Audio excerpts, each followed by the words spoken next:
Baik, karena waktu sudah menunjukkan pukul 14.05, selamat siang dan selamat datang bagi para peserta semua yang telah hadir di acara podcast Icon di hari ini. Perkenalkan saya Jennifer yang akan menemani Bapak, Ibu, dan teman peserta selaku MC hari ini. Acara podcast hari ini merupakan salah satu rangkaian kegiatan di hari acara tahunan, yakni International Competition of Industrial Engineering atau ICONB, yang diselenggarakan oleh Bina Nusantara University dengan tema tahun ini, yaitu Safety and Health Management. Podcast kedua kita hari ini mengusung tema Safety and Health Management in Electrical Utilities, di mana dewasa ini, perkembangan industri memerlukan efisiensi, produktivitas, dan kualitas untuk meningkatkan proses manajemen keselamatan dan kesehatan kerja. Nah, pentingnya keselamatan fisik dan mental pekerja menjadi latar belakang kami untuk mengangkat tema dengan harapan meningkatkan kepedulian peserta semua akan K3. Sebelum memulai, ada beberapa hal yang harus diperhatikan selama sesi podcast berlangsung. Yang pertama adalah peserta harus mematikan mikrofon selama acara berlangsung. Peserta harus mengganti nama di Zoom menjadi NIM_nama untuk Binusian dan universitas asal _nama untuk non-Binusian. Peserta disarankan untuk menyalakan kamera dan menggunakan virtual background yang terlampir pada kolom chat. Peserta juga dapat menanyakan pertanyaan di kolom chat dan selama acara berlangsung atau menggunakan fitur raise hand dan mengaktifkan mikrofon pada saat sesi Q&A berlangsung. Dan yang terakhir, peserta harus mengisi exit ticket untuk mengklaim e-certificate dan SAT points untuk Binusian di akhir acara. Tanpa berlama-lama lagi, langsung saja saya undang untuk bergabung bersama kita hari ini Ibu Era Febriana yang merupakan Lecturer of Industrial Engineering BINUS Semarang. Selamat siang Bu Era. Bagaimana kabarnya Bu? Selamat siang, Mbak Jennifer. Alhamdulillah baik. Ya baik ya Bu. Nah, teman-teman, kehadiran Bu Era hari ini selaku moderator akan ditemani juga oleh speaker utama kita, yakni Bapak Habib Hamidi, yang merupakan HSE Manager pada TPLN Engineering Electricity Center. Langsung saja kita sambut kehadiran Pak Habib untuk hadir bersama kita hari ini. Selamat siang Pak Habib, bagaimana kabarnya? Selamat siang, sehat selalu. Sehat selalu Pak. Gimana Pak sekarang kegiatannya Pak? Ya, cukup padat, tapi selalu menyempatkan waktu untuk berbagi sharing knowledge untuk teman-teman semua. Moga-moga sharing kita bermanfaat. Sehat selalu untuk teman-teman. Salam kenal semua. Baik Pak, salam kenal juga. Nah, mungkin bagi Bapak, Ibu, dan teman-teman peserta sudah tidak sabar nih mendengar diskusi antara Bu Era dan Pak Habib mengenai manajemen kesehatan dan keselamatan pada utilitas listrik. Baik, tanpa berlama-lama lagi, kepada Bu Era dan Pak Habib, saya persilahkan. Baik, terima kasih kepada MC, terima kasih Mbak Jennifer telah memberikan waktu kepada saya. Selamat siang Bapak, Ibu, adik-adik mahasiswa, dan hadirin semuanya yang ada di Zoom meeting kali ini. Salam sejahtera untuk kita semua. Sebelumnya mari kita panjatkan puji syukur kepada Tuhan Yang Maha Esa, karena atas rahmat dan karunia-Nya kita bisa berkumpul pada acara kali ini. Perkenalkan saya Era, salam kenal semuanya. Saya di sini sebagai moderator yang akan memandu jalannya sesi podcast ini.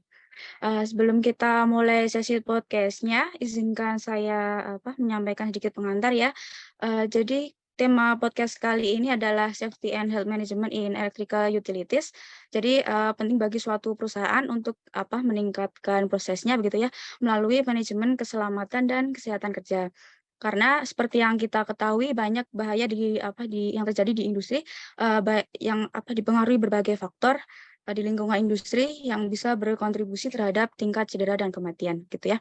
Nah, melalui podcast ini diharapkan dapat menambah wawasan bagi para hadirin semuanya, khususnya mahasiswa ya, karena nantinya akan terjun di dunia industri. Jadi bekal pengetahuan mengenai safety and health management ini tentunya sangat diperlukan. Baik, kita di sini telah hadir Pak Habib ya. Selamat siang Pak Habib. Tanpa berlama-lama lagi, oh ya Pak, tanpa berlama-lama lagi, mari kita mulai saja ya Pak ya sesi podcastnya. Baik, kita mulai dari pertanyaan pertama ya Pak ya. Bapak selaku ini ya Pak HSE Manager di PLN ya Pak ya. Apakah bisa dideskripsikan secara jelas tetapi juga mendasar terkait proses elektrikal yang umumnya dilakukan di PT PLN supaya para peserta yang ada di podcast kali ini bisa memiliki gambaran yang lebih jelas Pak terkait pembahasan kita hari ini. Silahkan Pak Habib. Baik, terima kasih Bu Era. Terima kasih Kakak MC juga, Kak Jennifer, lalu teman-teman yang saya hormati, juga ada Pak Kumara. Saya hormati juga yang saya banggakan teman-teman BINUS, ini kebanyakan industrial engineer ya. Jadi menanggapi ini karena sharingnya podcast ya, jadi konsep kita diskusi santai, diskusi kekinian, mungkin barangkali kalau follow, subscribe beberapa channel di YouTube, sekarang lagi marak podcast, apalagi podcastnya Deddy Corbuzier ya. 5, 4, 3, 2, 1. Oke, terkait diskusi poin yang pertama, jadi saya jelaskan sedikit, atau mungkin barangkali saya, karena temanya safety and health management, mungkin saya ingin share,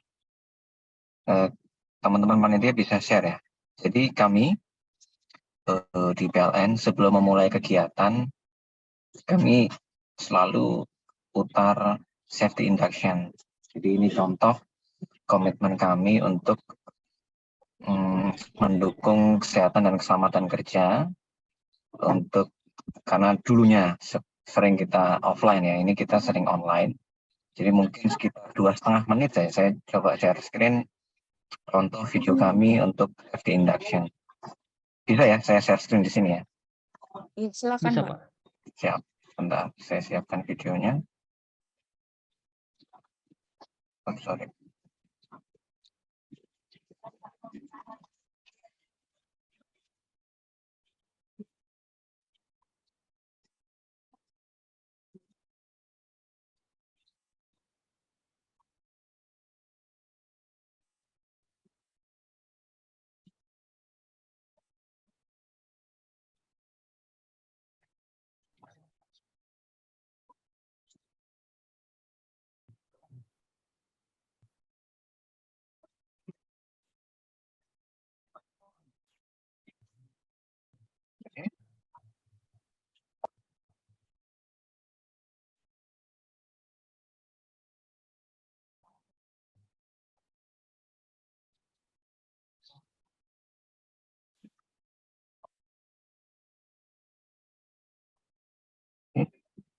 Kenapa dia?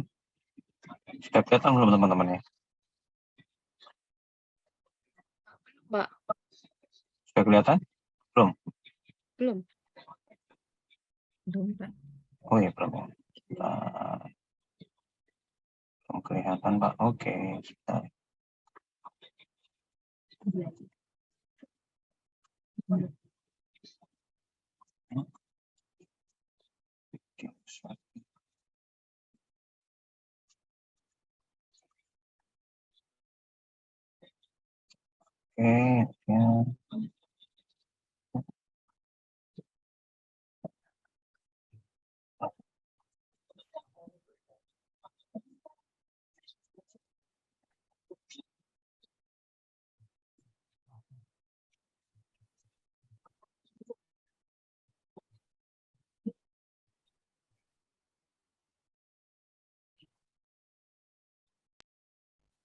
Pada kegiatan daring kali ini.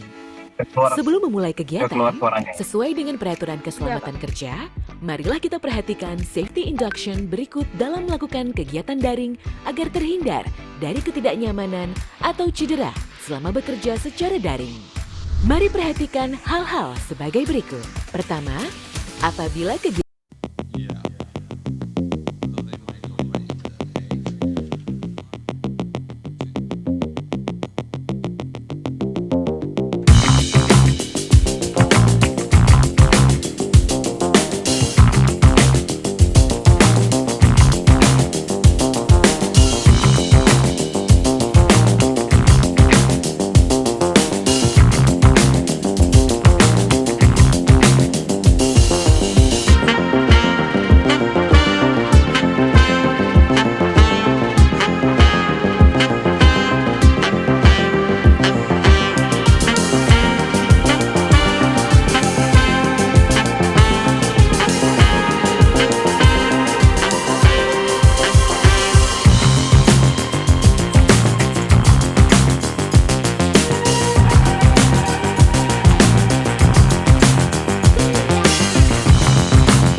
di video safety induction untuk kegiatan daring ya. Jadi mungkin juga itu yang pertama itu adalah salah satu bentuk komitmen kami di PLN untuk menjamin keselamatan dan kesehatan kerja baik kegiatan offline maupun online.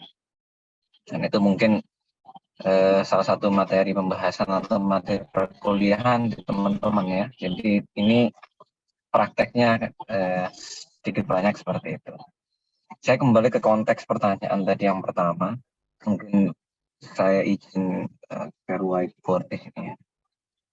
Nah, jadi untuk lingkup kami di PLN di perusahaan listrik, jadi ilustrasinya seperti ini. Di sini ada pembangkit gitu ya. Ini ada chimney-nya di sini ya. Lalu setelah pembangkit kita coba saya hapus sedikit.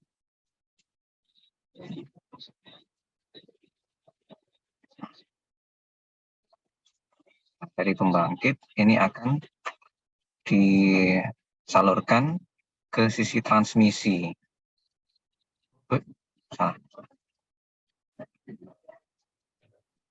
Jadi kalau teman-teman lihat ya, ada di tol atau di pinggir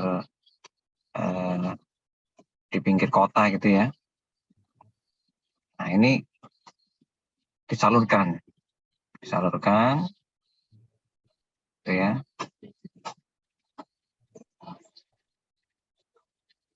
Ini gambar saya kurang bagus ya. Kira-kira seperti ini. Lalu ini adalah pembangkit, lalu ini ada transmisi, lalu setelah itu distribusi. Jadi ini pembangkit, ini transmisi, ini distribusi. Di sini mungkin teman-teman lihat yang ada tiang-tiang listrik di jalan-jalan itu ya, ada 3 fase di sini. Ini masuk ke rumah ya, rumah atau masuk ke hotel atau masuk ke mall, masuk ke pelanggan-pelanggan ya. Jadi saya ilustrasikan seperti ini. Ini adalah lingkup kami gitu ya. Pembangkit itu seperti pabrik yang memproduksi produk gitu. Yang kami produksi adalah energi listrik. Dari energi listrik yang kita sudah produksi, kita harus distribute itu, salurkan itu. Nah, transmisi inilah ini bagian pengiriman. Kalau mungkin ada produk itu adalah truknya gitu ya, truk pengiriman jarak jauh antar provinsi gitu ya. Nah, kalau sudah sampai di distributor, nah ini adalah retail. Ini adalah retail. Ini produksi, ini transmisi, ini adalah retailnya. Jadi sudah sampai toko, didistribusikan, itu adalah retail. Dan selain itu, selain di pembangkit transmisi distribusi, kami juga punya unit yang melakukan konstruksi gitu ya. Jadi apakah itu konstruksi pembangkit, apakah itu konstruksi transmisi. Jadi tentunya di setiap proses bisnis di sini, apakah itu di pembangkitan, ini punya hazard gitu ya. Di transmisi ini pasti juga punya hazard. Di distribusi kami juga punya hazard. Pasti di konstruksi juga punya hazard. Nah, proses safety management di sini inilah bagaimana cara mengidentifikasi hazard dari setiap proses bisnis dan memitigasinya agar itu tidak terjadi risiko atau kecelakaan. Mungkin konteks yang pertama seperti itu, Bu Era. Mohon maaf kalau jawabannya agak terlalu panjang. Ya, Pak Habib, terima kasih atas penjelasannya sampai di ini Pak, di gambar. Terima kasih banyak Pak. Berarti Siap. bisa kita simpulkan ya Pak ya bahwa proses bisnis di PLN itu terkait listriknya itu ada pembangkit sebagai pabriknya, kemudian ada transmisi, kemudian juga ada distribusi. Nah, untuk pembangkit itu nanti tergantung dari sumber energinya ya Pak ya, tentunya ya Pak. Siap, ada ada air, ada apa, gas gitu-gitu ya Pak ya. Betul sekali persis. Kemudian Jadi mostly untuk informasi saja, untuk beberapa tahun ini sampai dengan mungkin beberapa tahun ke depan kita masih dimayoritaskan untuk pembangkit termal. Pembangkit termal itu apa? Itu pembangkit yang energi primernya kita membutuhkan fuel atau energi-energi yang dihasilkan dari pembakaran. Seperti halnya PLTU batubara, seperti halnya lagi PLTD, seperti halnya lagi PLTMG, gas gitu ya, engine gas atau turbin gas atau PLTMG, yang mana membutuhkan pembakaran panas untuk mengenerate energi. Namun pemerintah bersama World Bank sendiri sudah berkomitmen bahwasanya mulai 2030 kita sudah terlibat dalam perubahan iklim. Jadi sudah juga dibangun-bangun pembangkit-pembangkit yang menggunakan energi sustainable ya, energi baru terbarukan. Ya termasuk PLTA, termasuk lagi energi solar atau bayu atau energi angin ya. Mungkin itu, tapi sekarang masih kita mayoritas menggunakan energi PLTU. Thermal. Ya, baik Pak. Terima kasih penjelasannya. Kemudian nih Pak, karena topik kita kali ini kan mengerucut pada ini ya Pak, safety and health management.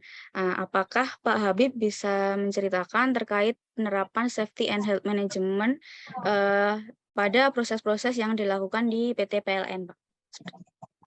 Ya, jadi seperti yang saya jelaskan, ini udah kadung tutup ya dari whiteboardnya, nggak apa-apa, saya buka lagi lah. Atau mungkin ada bayangan ya teman-teman ya. Jadi di setiap stream, baik itu upstream, middle stream, sampai ke downstream, begitu juga konstruksi, pembangkitan, transmisi, distribusi, dan konstruksi, kita terapkan itu maturity level.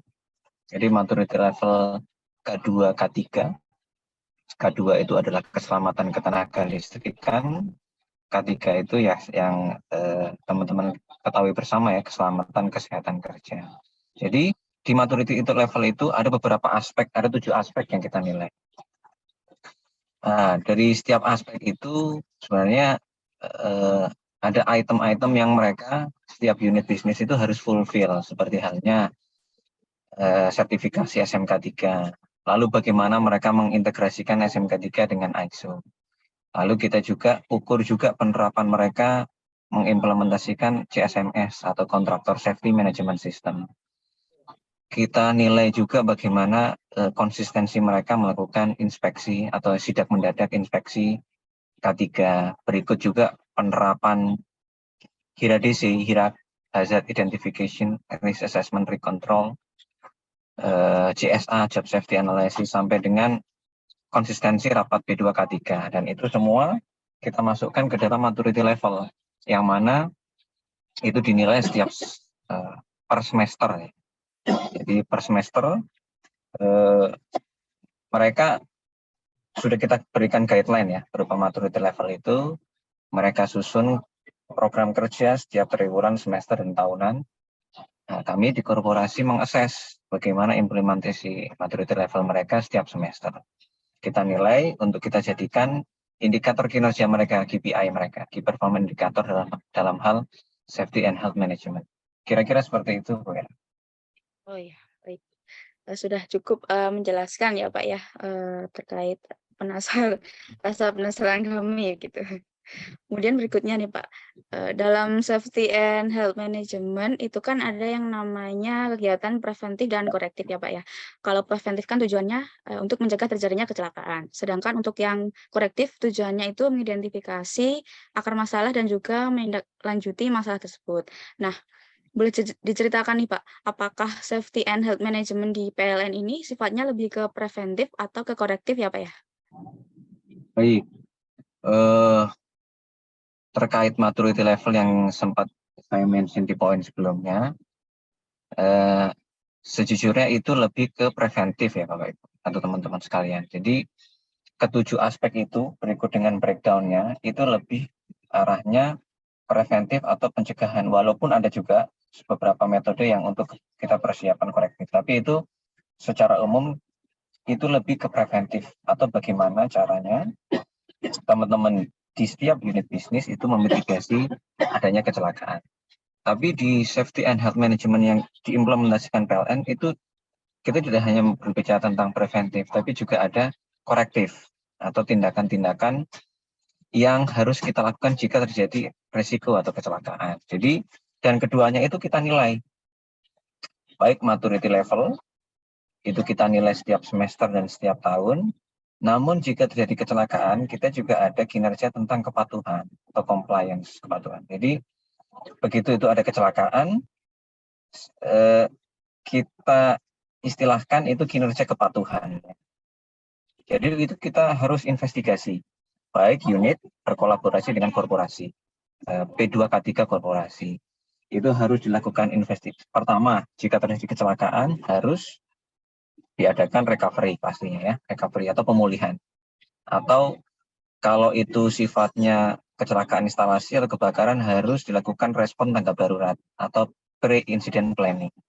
Nah, bagaimana cara menanggulanginya, koordinasi dengan tim tanggap darurat seperti apa. Lalu setelah itu kondusif dilakukan sesegera mungkin dilakukan investigasi untuk mencari akar permasalahan agar tidak terjadi, untuk dilakukan improvement agar tidak terjadi kejadian yang serupa di masa mendatang.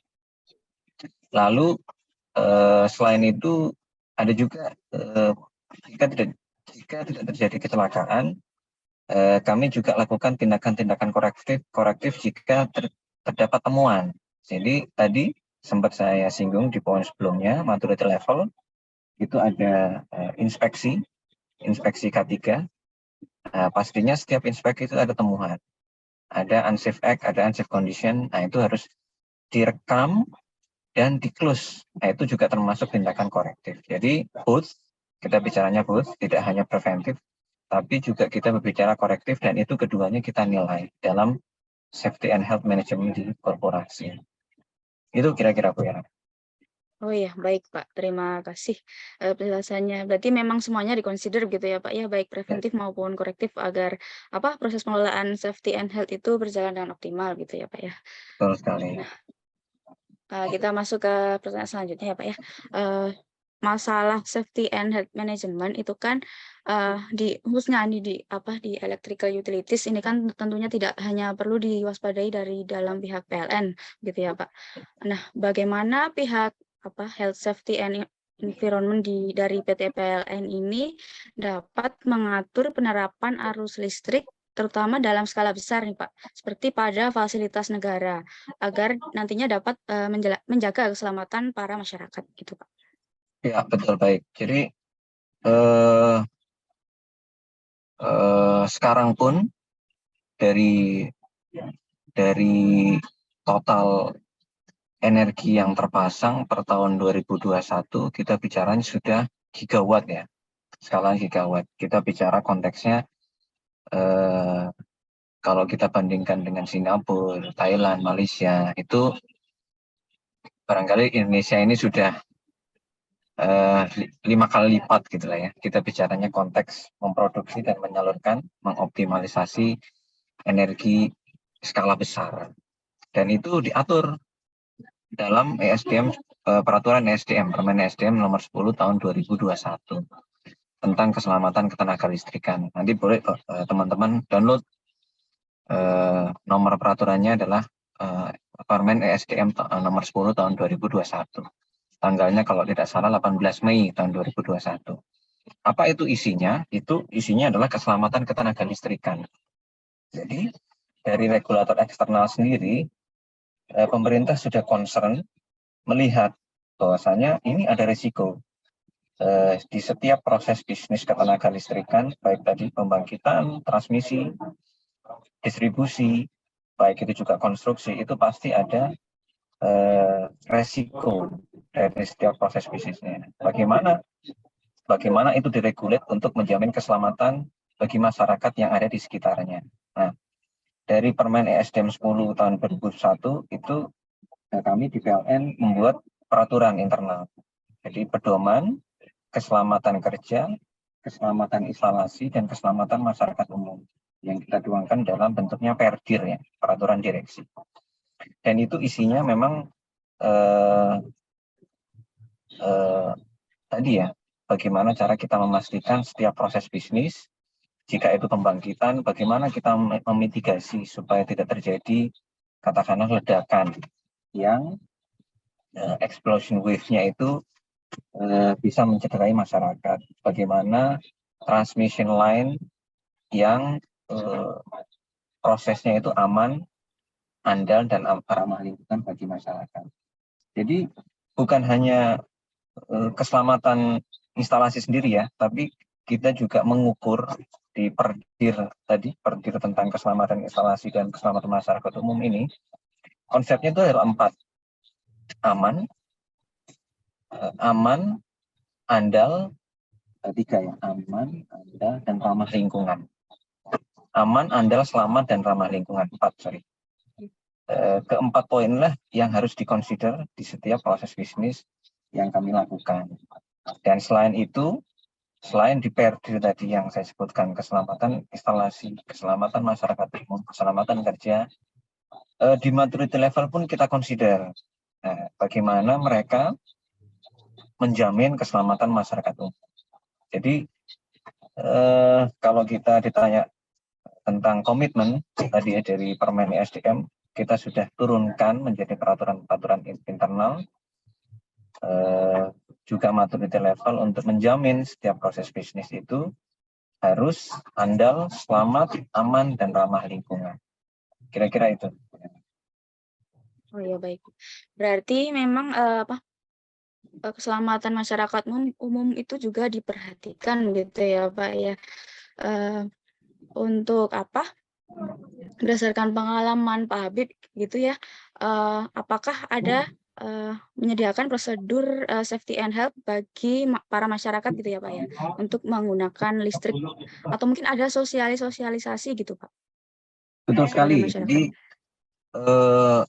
masih merefer ke pertanyaan sebelumnya ya. Jadi di maturity level itu kami juga menilai setiap proses fungsi unit bisnis itu memastikan itu banyak ya, apakah mereka mengidentifikasi resiko, mereka memitigasi resiko, pun begitu juga mereka berkampanye safety campaign bagi masyarakat umum.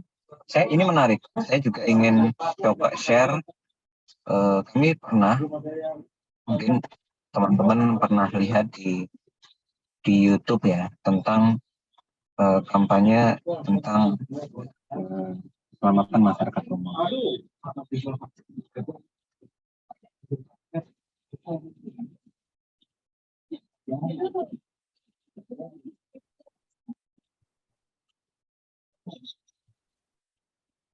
Biar saya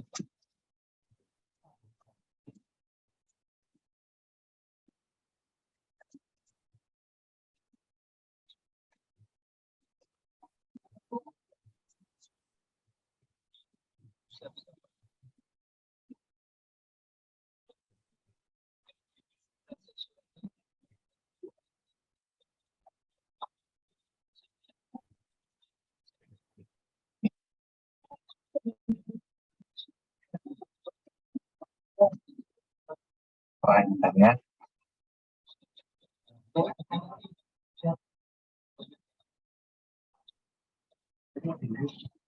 Ya, ini ada video. Sebentar ya. Iya. Ini ya, coba saya. Boleh disingkat aja Pak, soalnya waktunya terbatas. Oh siap. Ini sebentar aja.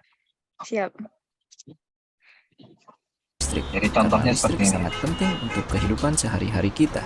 Tanpa ada listrik, maka kehidupan kita sehari-hari di zaman modern ini akan menjadi mustahil. Sebenarnya, selain berguna untuk kehidupan kita, ternyata listrik bisa menyimpan bahaya bagi kita. Seringkali kita menemukan banyak berita kecelakaan yang diakibatkan oleh penggunaan listrik yang tidak aman. Di antaranya adalah tersengat listrik dan kebakaran yang diakibatkan oleh korsleting listrik. Lalu, bagaimana sih hal itu terjadi? Pada kasus kesetrum atau tersengat listrik, sebenarnya manusia adalah konduktor yang baik untuk listrik. Jika terjadi kontak tubuh kita terhadap aliran listrik, maka listrik akan mengalir ke tubuh kita menuju tanah. ketika manusia terkontak dengan listrik dalam jumlah tegangannya. Jadi kita juga persyaratkan ya. Jadi salah satu contoh video-video atau sosialisasi dari beberapa unit kami untuk bahaya listrik. Seperti itu Bu Era. Ya, baik. Terima kasih Pak Habib. Sangat menarik tadi ya videonya sebenarnya. Ya. Nanti untuk teman-teman mungkin bisa dicari ya di YouTube-nya PLN gitu ya Pak ya. Iya, Ada siap. ya Pak ya. Di IG-nya PLN pun kami sering banyak tentang siap. safety campaign ke masyarakat. Ya, ya Pak. Nah, untuk selanjutnya nih Pak, ini kan kita sudah masuk era industri 4.0 ya Pak ya. Nah, apakah di PT PLN itu sudah mulai menerapkan industri 4.0 di safety and health management gitu Pak? Mungkin dari sisi teknologinya atau mungkin dari machine learning atau IoT atau seperti apa Pak di PLN itu? Ya, jadi untuk industri 4.0 mau tidak mau itu kita semua ya, baik di akademisi, baik di industri, khususnya kami di PLN itu mau tidak mau harus bertransformasi agar tidak ketinggalan ya. Pun demikian dengan safety and health management. Jadi kami mencoba mengusung kita namakan programnya itu adalah Breakthrough Zero Accident, yang mana salah satu sub inisiatifnya itu adalah digital transformation. Memang kita belum sampai ke AI ya, artificial intelligence, robot. Memang robot ada, tapi masih seperti kita inspeksi sutet itu kita sudah menggunakan drone. Nah, yang kita kawal juga tentang permit to work online dan kontraktor safety management system yang sudah kita digitalize supaya simplify dan lean prosesnya. Berikut juga kita mudah dalam monitoringnya. Jadi betul kita sudah masuk ke aplikasi-aplikasi yang memudahkan monitoring dan evaluasi safety and health program. Itu Bu Era. Oh ya, berarti penerapan teknologi itu tadi diintegrasikan ke sistem manajemen safety and health gitu ya Pak ya? Betul. Tapi perlu saya tambahkan sedikit, walaupun kita sudah masuk dan implementasikan digital gitu ya, tetap kita dalam satu waktu kita juga harus seperti misalnya accident investigation, kita harus ke lapangan. Atau tidak gitu sidak, kita harus ke lapangan juga. Supaya itu tidak hanya pemenuhan administrasi, tapi itu juga benar-benar well implemented at the location. Mungkin seperti itu. Oke. Berarti memang walaupun sudah ada teknologi, tapi tetap harus dimonitoring secara berkala gitu ya Pak ya? Betul. Inspeksi gitu ya. Ya Pak. Persis. Nah, ini Bapak Habib sebagai seorang HSE di PLN nih, apakah masalah safety and health management itu di PLN ya Pak ya, itu sering terjadi ya Pak ya? Apakah masalah tersebut berasal mungkin dari faktor alat, human error, atau penyebab lain gitu Pak? Boleh diceritakan Pak? Baik. Jadi ini lebih ke tadi ya, konteksnya adalah korektif. Jadi sewaktu terjadi kecelakaan instalasi atau kecelakaan ketenaga listrikan gitu ya, kita selalu melakukan prosedur investigasi di mana kita conducting 5M atau 3P ya. 5M man, machine, method, money, and material, atau 3P plan, process, and people barrier. Jadi dari pendekatan itu memang kita temukan ya, sejauh ini untuk 5M, method, man, dan machine itu sejauh ini masih menjadi kendala utama. Begitu juga 3P, proses dan people-nya itu masih dibutuhkan upgrade. Ini macam-macam ya, apakah itu SOP-nya, apakah itu peralatannya, dan itu sejauh ini memang masih kita kita upgrade ya. Lack of system kita temukan untuk dilakukan improvement di masa mendatang. Tapi setiap kali kita lakukan prosedur investigasi betul, jadi khususnya mesin, peralatan, khususnya metode karena itu kita bicara tentang prosedur ya. Prosedur, karena begitu prosedur itu dilakukan satu orang, dengan dilakukan beberapa orang, ini biasanya komunikasi ini yang paling penting, SOP komunikasi. Karena sering kali pekerjaan bukan hanya dilakukan oleh satu orang di kami itu ya, beberapa orang, begitu juga beberapa unit bisnis. Contohnya di gardu induk itu tidak hanya di distribusi, tapi juga melibatkan teman-teman di transmisi, dan itu komunikasi, prosedur komunikasi, metode komunikasi itu sangat rentan terjadinya. Kira-kira itu, Bu Ella. Iya. Ya berarti memang harus memperhatikan tadi ya Pak 5M tadi. Oke. Betul sekali.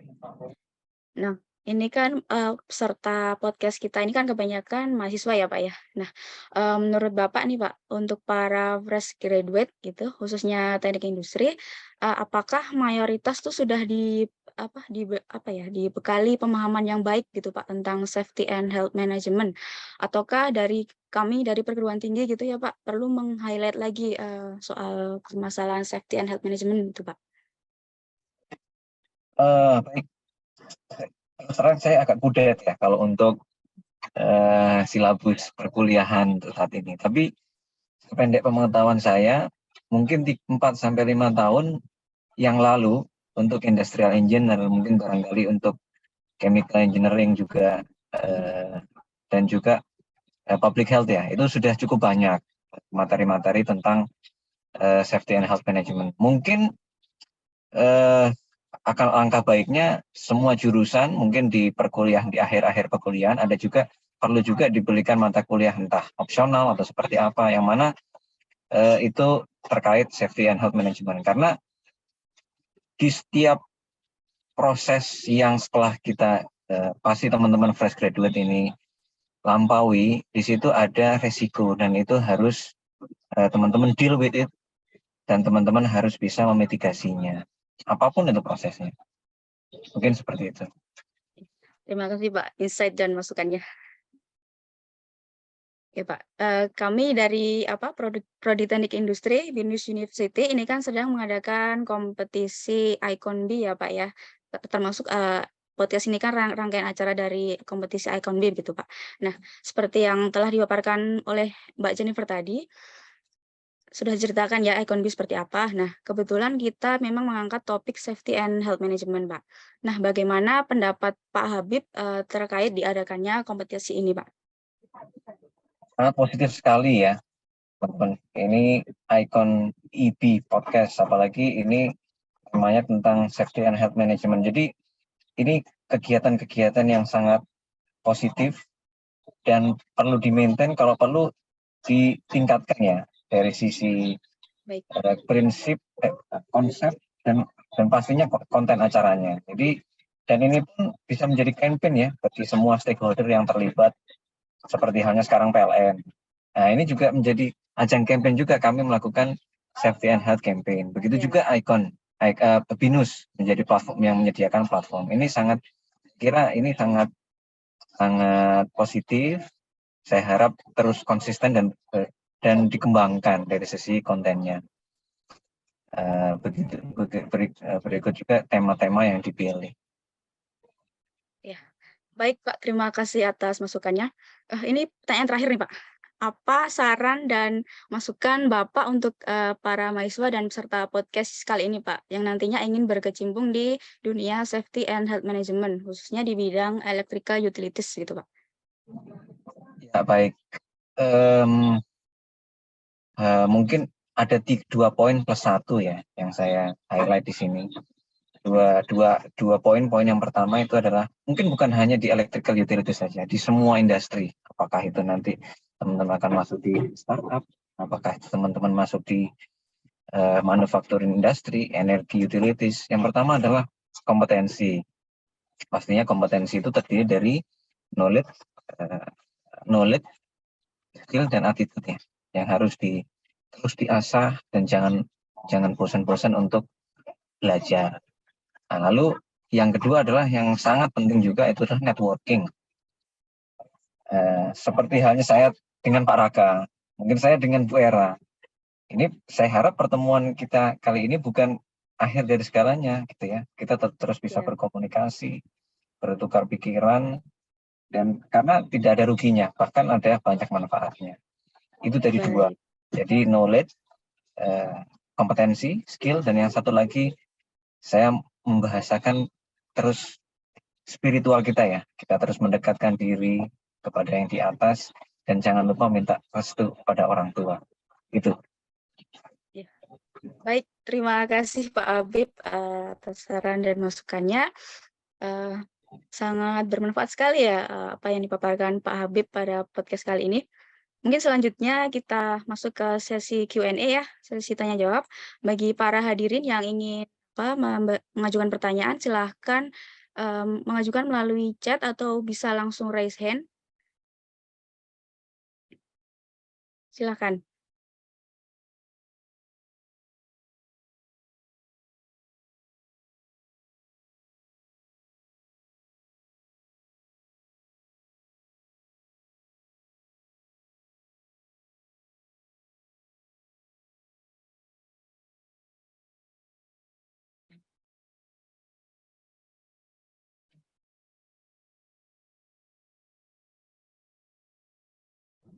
Pak Habib, saya boleh bertanya, Pak?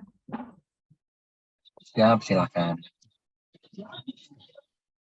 Saya ingin tanya, Pak, mengenai teknik industri, Pak. Kalau misalnya lulusan teknik industri itu berapa banyak sih, Pak, yang sebetulnya kerja di PLN, lalu juga di area safety and health-nya, Pak? Berapa mungkin dalam persentase gitu ya terhadap total karyawan atau seperti apa? Terima kasih, Pak Habib. Baik, terima kasih Bu Rida. Kalau kebetulan, bukan kebetulan ya, background saya juga di teknik industri untuk undergrad-nya di bachelor S1. Tidak banyak memang,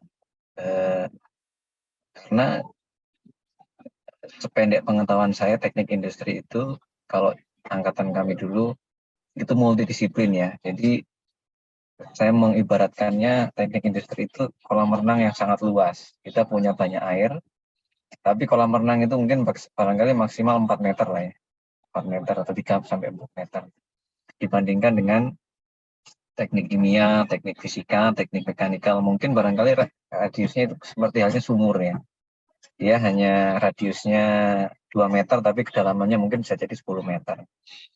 Teman-teman kami di teknik industri banyak masuk di banyak departemen di PLTN ini. Ada yang masuk di supply chain, ada yang masuk di HRD, ada yang masuk di konstruksi, project management, bisa juga masuk di operasi, masuk juga di safety and health. Tapi to be honest, so far untuk dari 100 orang gitu kan, dari 100 orang 100 orang safety engineer gitu ya, mungkin saya bilang, saya bilang yang teknik industri 20 orang saja. Memang tidak banyak. Tapi dari 20 orang, saya bilang 20 orang yang masuk ke field safety HSE, Health Safety and Environment ini, teman-teman di industrial engineering ini sudah punya modal lebih bagus daripada teman-teman dari latar atau background yang lain. Lebih leading kita di industrial engineer, juga di teknik lingkungan, itu lebih punya modal dibandingkan dengan teman-teman dari katakanlah dari elektro atau dari sipil gitu ya. Kita lebih punya modal. Tapi dari keseluruhan korporasi teknik industri banyak. Mungkin saya bilang dari 100% yang memiliki background teknik industri, saya bilang mungkin 30 sampai 35%. Ya. Mungkin itu Bu Rida. Terima kasih, Pak Habib. Terima kasih Bu Rida, Pak Habib. Ini pertanyaan berikutnya ya Pak ya. Ada yang bertanya ini dari Niko. Saya ingin bertanya Pak, hal sederhana seperti apa yang dapat dilakukan untuk orang awam dalam menghindari kecelakaan terhadap peralatan listrik? Yang pertama kenali ya, karena bahaya listrik ini cukup serius ya dibandingkan dengan ketinggian, lalu ketinggian atau bisa jadi apalagi panas gitu mungkin ya. Ini cukup karena listrik kita tidak bisa lihat ya. Tidak bisa lihat tapi bisa dirasakan gitu ya. Yang pertama kenali peralatan-peralatan yang berpotensi menghasilkan bahaya listrik. Satu itu kenali. Jadi mana appliance yang menggunakan listrik, mana appliance yang tidak menggunakan listrik. Satu. Lalu yang kedua, identifikasi sumber listrik. Ya. Jadi katakanlah teman-teman menggunakan laptop. Laptop ini ada listriknya atau tidak? Oh, ada. Yang pertama. Yang kedua, laptop ini sedang dicas atau tidak gitu ya. Kalau sedang dicas pastinya itu ada sumber listrik gitu ya. Lalu yang ketiga, sebisa mungkin bagaimana kita kalau kita memegang appliance ya, apapun itu, sebisa mungkin kita menggunakan alas, okay? Agar kita tidak langsung berdiri di atas tanah, karena kita manusia ini sangat efektif sebagai konduktor. Mungkin 3 itu. Jadi kenali ini untuk menghindari bahaya sengatan listrik ya. Kenali appliance yang menggunakan listrik, lalu kenali sumber listrik berasal di mana. Sebisa mungkin kalau misalnya itu tidak digunakan, copot. Tidak digunakan, copot. Itu memitigasi adanya perpindahan daya listrik. Lalu yang ketiga, sebisa mungkin jika kita memegang sesuatu yang memiliki energi listrik, jangan langsung tanpa alas kaki. Itu Bu ya. Terima kasih Pak Habib. Lalu pertanyaan selanjutnya nih Pak, dari Laurentius. Kira-kira bagaimana kita dapat mengetahui bahwa sebuah tempat memiliki tegangan listrik yang tinggi? Karena bahaya listrik secara tidak langsung cukup sering pada tempat kerja. Silakan Pak. Baik, tidak ada cara lain untuk mengidentifikasi menggunakan alat, ya. Mungkin kalau teman-teman di rumah, yang paling sederhana menggunakan taspen, yang paling sederhana ya. Jadi saya nggak bawa alatnya, jadi seperti obeng gitu, yang mana di dalamnya ada fuse. Teman-teman tahan di ujung pangkalnya lalu sentuh, apakah itu mengandung listrik, memiliki daya atau tidak. Kalau kita di plant atau sedang bekerja, kita menggunakan alat yang kita namakan voltage detector. Jadi berikut dengan ini ya, teman-teman operator itu kita ada parameter atau peralatan yang bisa mengidentifikasi adanya listrik atau tidak. Tapi itu memang sangat betul, tidak bisa kita lihat, tapi bisa kita ukur. Kalau teman-teman berada di lingkungan awam, di luar instalasi atau di rumah, di mana teman-teman menggunakan taspen. Di industri kami kita sebut dengan voltage detector.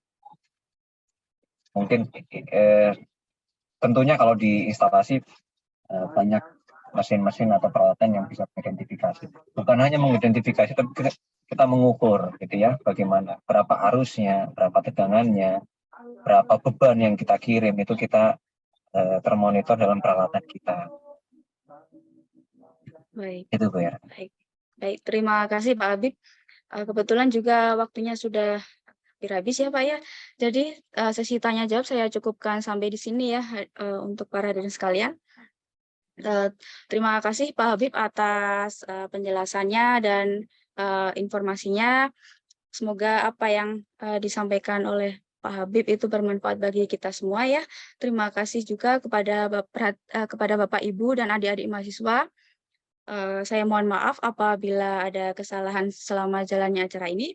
Selanjutnya saya kembalikan kepada pembawa acara. Silakan Mbak Jennifer.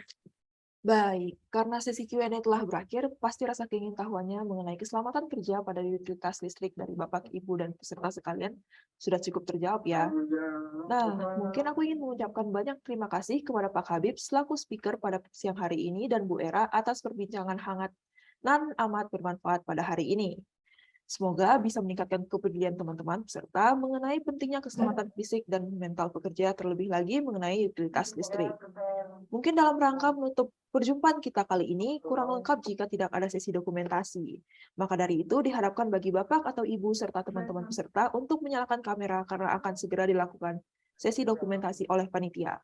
Namun sebelumnya, kami dari panitia Icon B ingin memberikan kenang-kenangan kepada speaker podcast kita pada hari ini, yaitu Pak Habib Hamidi, yang akan diserahkan langsung oleh ketua acara kita, yaitu Azur Kamo. Kepada panitia dokumentasi, saya persilakan untuk melakukan sesi dokumentasi.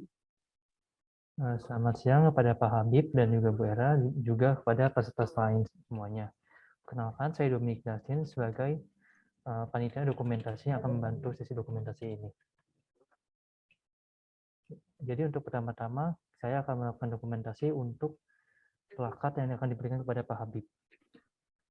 Untuk dokumentasi yang pertama, 1, 2, 3.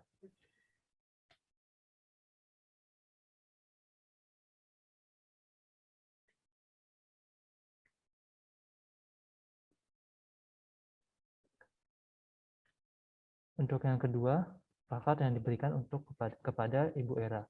Untuk dokumentasi kedua, saya akan lakukan dalam 1, 2, 3. Nah, selanjutnya akan lakukan dokumentasi untuk seluruh peserta bersama dengan speaker dan juga moderator.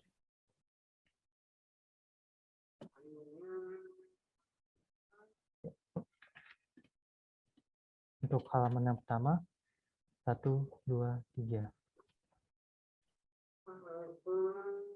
Maaf teman-teman, karena masih banyak yang masih belum on cam, akan kami tunggu lagi dalam sekitar 1 menit. Untuk teman-teman bisa menyalakan kameranya dan juga menggunakan webcam yang sudah diberikan.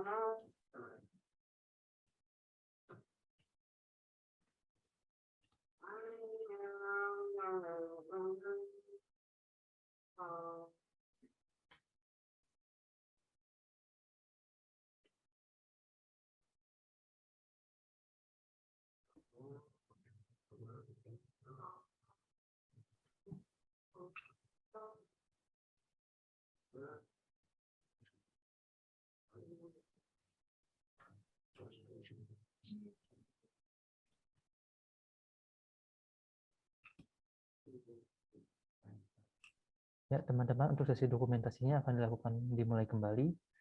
Untuk halaman pertama, 1, 2, 3. Untuk halaman kedua, 1, 2, 3. Untuk halaman terakhir yang ketiga, 1, 2, 3. Ya, sesi dokumentasi telah selesai. Terima kasih kepada teman-teman semua dan mohon maaf jika ada kesalahan. Saya kembalikan kepada MC. Baik, terima kasih. Kepada Pak Habib dan Bu Era, terima kasih sekali lagi untuk kehadiran dan perbincangannya hari ini. Bapak dan Ibu, kami persilakan untuk meninggalkan Zoom meeting jika memiliki kesibukan lainnya. Baik, terima kasih sekali lagi kami ucapkan kepada Pak Habib dan Bu Era atas partisipasi dan informasi yang telah disampaikan. Kami harap podcast episode kedua dari kegiatan Icon B ini dapat memberikan insights lebih bagi para peserta mengenai K3 pada utilitas listrik.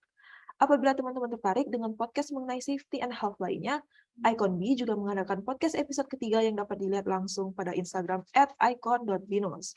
Aku juga mau ingetin nih buat para hadirin peserta siang ini untuk mengisi link exit tiket yang sudah tertera pada slide, atau mungkin boleh segera difoto terlebih dahulu QR dari exit tiketnya maupun klik link yang telah diberikan oleh panitia pada chat box Zoom. Perlu aku ingatkan juga, link exit tiket ini merupakan syarat buat para binusian untuk mendapatkan SAT points dan sertifikat. Baik, karena kita telah mencapai penghujung acara, aku selaku MC, mewakili seluruh panitia yang bertugas ingin mengucapkan banyak terima kasih kepada Pak Habib, Bu Era, dan seluruh teman-teman Bapak Ibu peserta yang telah memberikan partisipasi dan juga dukungan terhadap acara Icon B.